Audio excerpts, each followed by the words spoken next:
नमस्कार. आज आपण करणार आहे तर टोमॅटोची चटणी. अशी चटणी केली की लहानांपासून मोठ्यांपर्यंत आवडून झटकीपट अशी चटणी तयार होती. फ्रीजमध्ये ठेवून तुम्ही 8 ते 10 दिवस खाऊ शकता. तर रेसिपीला सुरुवात करू.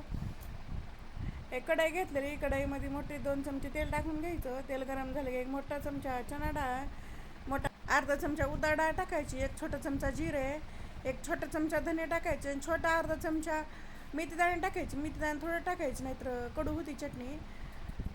10 ते 12 लसणाच्या काळ्या आणि 10 ते 12 कडीपत्त्याची पानं टाकायचे. मेथीदाणा टाकल्यामुळं पचायला हलकं जातं, त्यामुळे मेथीदाणे टाकायचे, पण जास्तही वापरायचे नाही. तर हे हलकंसं परतून घ्यायचे. हलकंसं परतून झालं की त्यामध्ये मोठे 5 कांदे घेतले, मोठे साईजचे कांदे, ते मोठे मोठेच कापून घ्यायचे, एकदम असं बारीक कापायची काही गरज नाही. तेही टाकून घेतलं की चांगलं परतून घेणार आहे. तर कांदा मऊ आणि हलकासा असं गुलाबी कलर येईपर्यंत परता, जास्त काही कांदा परतायची गरज नाही आहे.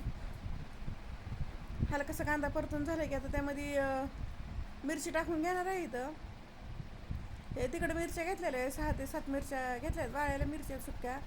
ओली जर लाल मिरची असेल ते घेतली तरी चालतं. 3 ते 4 बेडगी मिरची टाकायच्या, त्यामुळे कलर बी खूप छान असं येतं आहे. आणि त्यामध्ये चवीप्रमाणे मीठ टाकून चांगलं मिक्स करून घ्यायचं. कांदा मऊ झालेला आहे, त्यामध्ये 2 ते 3 चिंचकाचे बुटकं टाकले आहेत, त्यातले चिचुके काढून घ्यायचे आणि तेही टाकून घ्यायचं.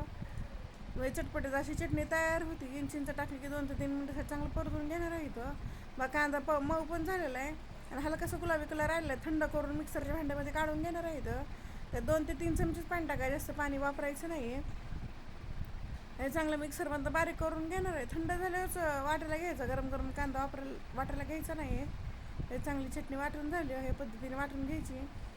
आणि त्याच कढईमध्ये मोठे 3 चमचे तेल टाकायचं. तेल गरम झालं, छोटा चमचा जिरे, छोटा अर्धा चमचा मोहरी टाकायची आणि छोटा चमचा उडदाची डाळ टाकायची, 10 ते 12 कडीपत्त्याची पानं आणि थोडी हिंग टाकायची.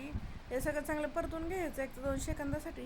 हे परतून झालं की त्यात छोटा 1 चमचा लाल तिखट टाकणार आहे. इथं लाल तिखट बारीक गॅसवरती टाकायचं, मोठ्या गॅसवर टाकलं तर जळत आहे, त्यामुळे बारीक गॅसवरतीच मिक्स करून घ्यायचं.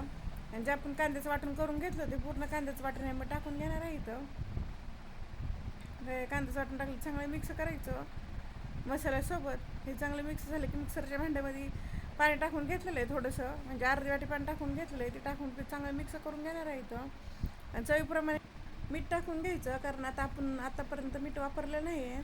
हे मीठ टाकलं सगळं चांगलं एकदा मिक्स करून घ्यायचं. आता जरी हे चटणीला कलर नसं दिसत, जशी शिजत तसं कलर येते.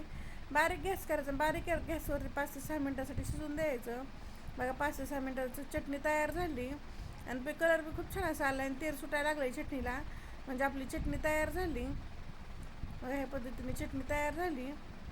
हे चटणी थंड झाली की हवाबंद डब्यामध्ये भरून ठेवायची. 8 ते 10 दिवस टिकते फ्रीजमध्ये ठेवली की.